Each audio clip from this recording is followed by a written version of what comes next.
Deputy సీఎంగా ప్రజాసేవలో బిజీగా ఉన్న పవన్ కళ్యాణ్ మరోవైపు తన సినిమాల చిత్రీకరణకు కూడా సమయాన్ని కేటాయించాలని నిర్ణయించుకున్నారు. ఆయన నటిస్తున్న తాజా చిత్రం హరిహర వీరమల్లు చిత్రం యొక్క మిగిలిన షూటింగ్ను పూర్తి చేయడానికి ఆయన గ్రీన్ సిగ్నల్ ఇచ్చారు.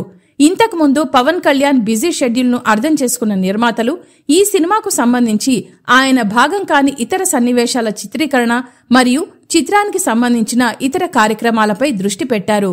ఇక తాను అంగీకరించిన చిత్రాలను పూర్తి చేయాల్సిన బాధ్యత కూడా తనపై ఉందని భావించిన పవన్ కళ్యాణ్ హరిహర వీరమల్లు మొదటి భాగం యొక్క మిగిలిన షూటింగ్ను పూర్తి చేయడానికి సమయం కేటాయించాలని నిర్ణయించుకున్నారు. పవన్ కళ్యాణ్ బిజీ షెడ్యూల్ను అర్థం చేసుకున్న నిర్మాతలు సమయం వృధా కాకుండా విజయవాడలోనే వేసిన సెట్లో హరిహర వీరమల్లు షెడ్యూల్ను చేయాలని ప్లాన్ చేస్తున్నారు. సెప్టెంబర్ 23వ తేదీ నుంచి అక్కడ హరిహర వీరమల్లు కొత్త షెడ్యూల్ ప్రారంభం కానుంది. హాలీవుడ్ దిగ్గజ యాక్షన్ దర్శకుడు నిక్ పావెల్ ఆధ్వర్యంలో భారీ యుద్ధ సన్నివేశం చిత్రీకరించబోతున్నామని నిర్మాతలు తెలిపారు. ఇంతకుముందు Nick Powell Braveheart, Gladiator, Bourne Identity, The Last Samurai, Resident Evil, Retribution వంటి పలు క్లాసిక్ చిత్రాలకు పనిచేశారు. ఈ భారీ యుద్ధ సన్నివేశాలను 400 మంది సిబ్బందితో పాటు భారీ సంఖ్యలో జూనియర్ ఆర్టిస్టులు, ఫైటర్లతో చిత్రీకరించనున్నారు.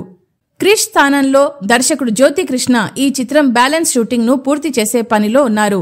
ఈ విజయవాడ షెడ్యూల్తో చిత్రీకరణ దాదాపుగా తుది దశకు చేరుకుంటుందని నిర్మాత ఏఎం రత్నం తెలిపారు. పవన్ కళ్యాణ్ చారిత్రాత్మక యోధుడుగా నటిస్తున్న Harihara Veeramallu part 1 squad versus spirit చిత్రం ప్రపంచవ్యాప్తంగా తెలుగు, తమిళం, మలయాళం, హిందీ మరియు కన్నడ భాషల్లో విడుదల కానుంది.